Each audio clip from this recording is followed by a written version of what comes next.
Tole akkam ooltanii nagaadha.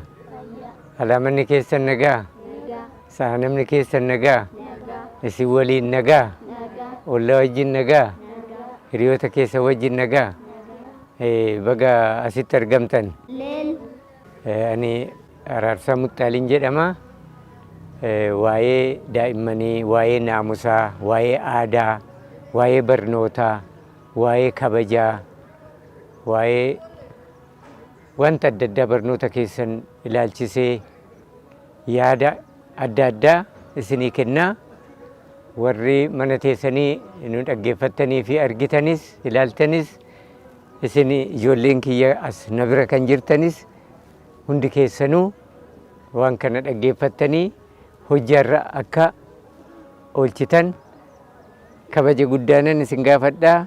Baay'een isin jaaladha. Kanaafuu isin gara fuulduraatti biyya kana kan bulchitan, kan jiraachiftan, nurraa dabaree fudhattaniitoo gara fuulduraatti haala gaariidhaan jiraachuu fi jiraachisuu, buluu fi bulchuu kan dandeessan waan ta'eef naamusa gaariidhaan guddachuu qabdu.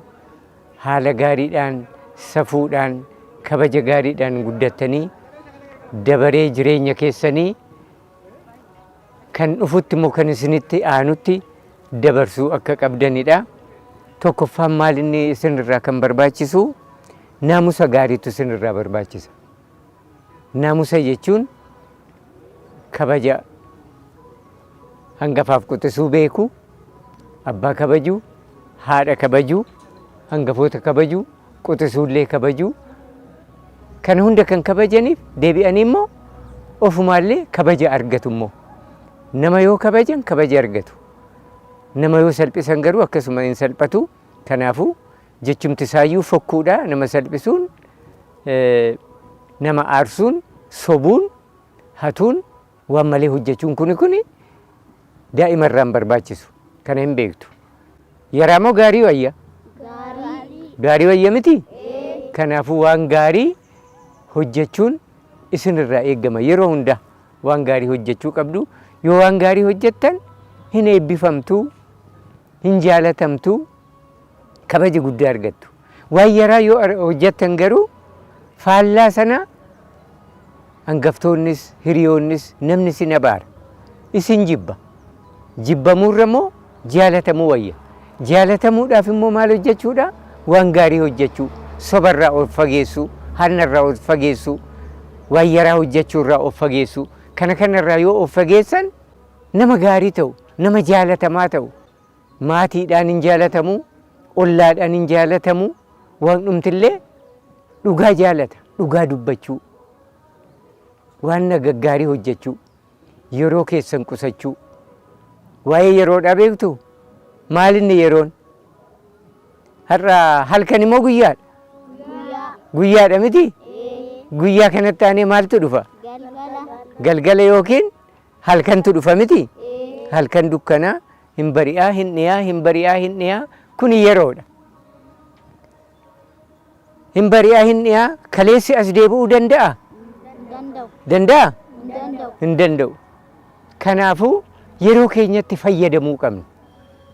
Yeroo keenyatti fayyadamne, yeroo keenya seeraan itti fayyadamuudhaan akkamitti qo'annaa, akkamitti warra keenya gargaarraa, mana barumsaa sa'aatii meeqaan dhaqnaa, mana barumsaatti sa'aatii meeqaan deebinaa, waggaa boqonnaa keenyaa immoo hammam boqonnaa, eessatti boqonnaa, maal hojjechaadha, kan boqonnu sun maaliin taphachaadha. Waanna qaama namaa miidhurraa fagaachuudhaan, waanna sammuu namaa miidhu fagaachuudhaan, waanna fayyaa keessan irratti rakkoo fidurraa fagaachuudhaan boqonnaa keessanillee, haasaa keessanillee, tapha keessanillee haala gaariidhaan dabarsuu qabdu jechaadha.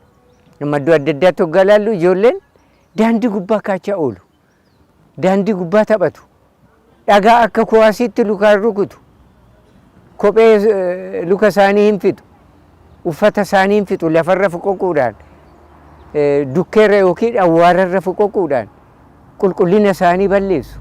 Yeroo isaanii seera malee barreessu. Dhagaa jirtu miti?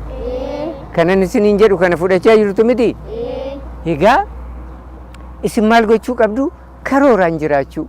Ganama saatii meeqaanan ka'aa? Saatii meeqaan ka'eetan fuula koo dhiqadheen ciree koo nyaadheen gara mana barumsaa hoggaan deemu saatii meeqaan ka'uun qaba jettanii kana tilmaamtanii warra keessanis itti himattanii akka mana barumsaa hoggaa dhaqxan hin barfannetti. Barsiisaan mana barumsaa hoggaa isin dhaqxan karrarraa isin deebisa. Maaliif karrarraa isin deebisa? Ija barfattaniif miti? Barfachuun qabdan. Barfachuun yeroo ofii fixuudha. Yeroo ofii fixuun immoo inni darbe hin deebi'u. Yeroon kallattii tokko qofa qaba. Yeroon gara fuulduraatti immoo gara duubaatti deema. Fuulduratti deema yeroon. Isa kaleessa darbe sana gaabbiidhaan nan argadha maaloo yaa yeroo naa deebi'i wayitu naa hafe jettanii isa darbe sana as deebi'i jettanii yeroo darbe deebisuu dandeessu? Hin danda'amu. Kanaafuu yeroo keessanitti yeroodhaan fayyadamu. Yeroodhaan fayyadamu. Waan hojjettan hundumaa yeroo sanatti hojjaarra oolchuu. Toon oolchin darbitan hin gaabbitu. Gaabbii feegeen duubarra deebitii jedhama miti?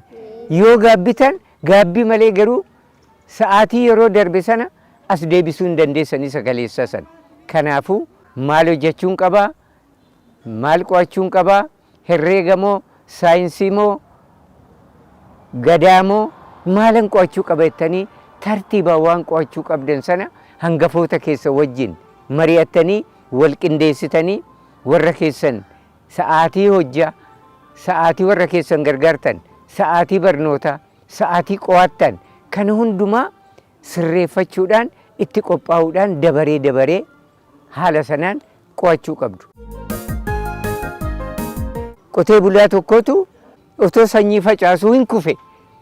Kufeeti otuman ka'in idduma kufe sana ciiseet sanyii facaase.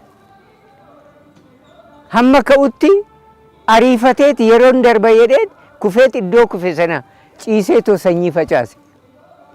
Inni dura hoggaa dhaabbate facaaseef edda kufee sana immoo suuta jedhee ka'ee facaasuu dhiisee ciiseetuma sanyii facaase.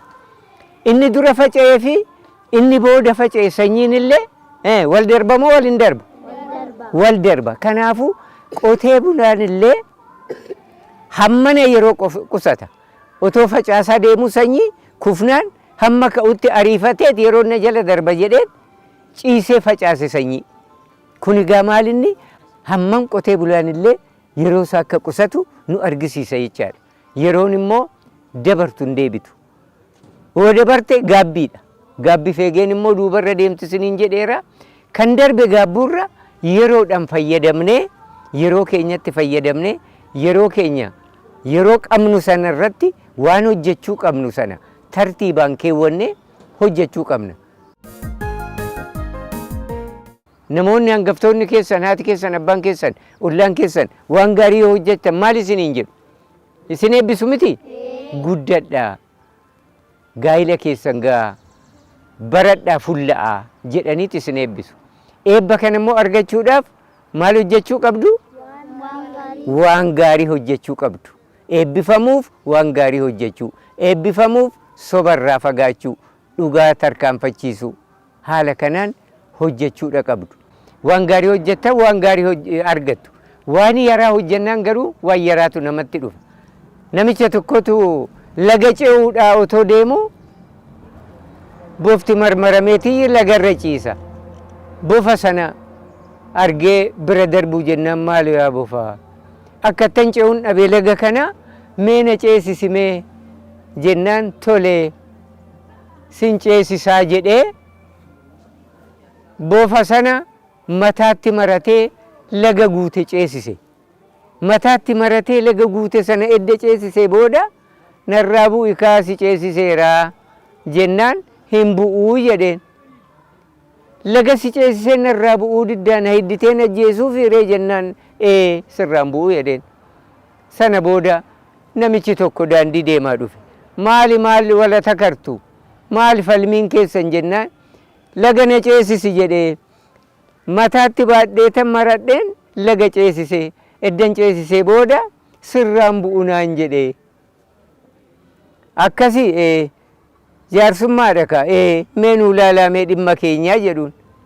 jennaan yaa bofaa jaarsummaan isinii haalaallamu eenuu yaalaallamu egaa bu'iitii maddii dhumsaa dhaabbataniitii dhugaa ofii geeffatu jedheen jennaan bofti hin bu'ee sarraayii namichoo jedheen inni araarsu kun bofti lafa jira uleen si harka jira kanarra maalan sii malaa jennaan beekkatee namichis ulee isaatiin bofa sana mataa keessa rukuteetoo ajjeese bofti sun maaliif du'e daba hojjate namicha oolmaa gaarii ooleef sana galanni si haa ga'u ulfaadhu jedhee irraa bu'uu dhiiseeti isa laga ceesise mataa irraa bu'uu didee sana booda dhuguma jaarsummaadhaaf se'ee edda bu'ee booda namichi inni jaarsummaa isaan dubbise sun mala malee fi uleen si harka jira bofti lafa jira oggaa jedhuun lafatti ajjeese egaa waan malee yoo hojjetan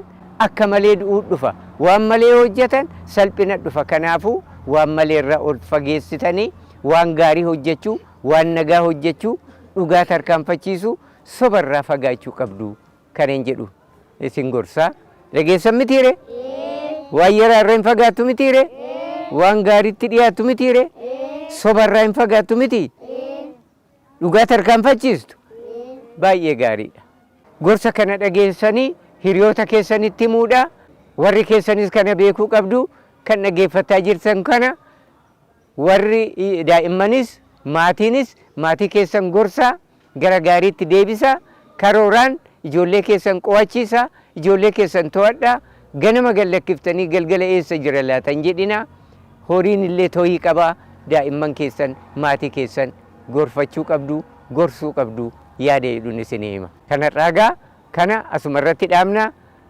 sagantaa biraatiin immoo walitti deebina nagaa ta'a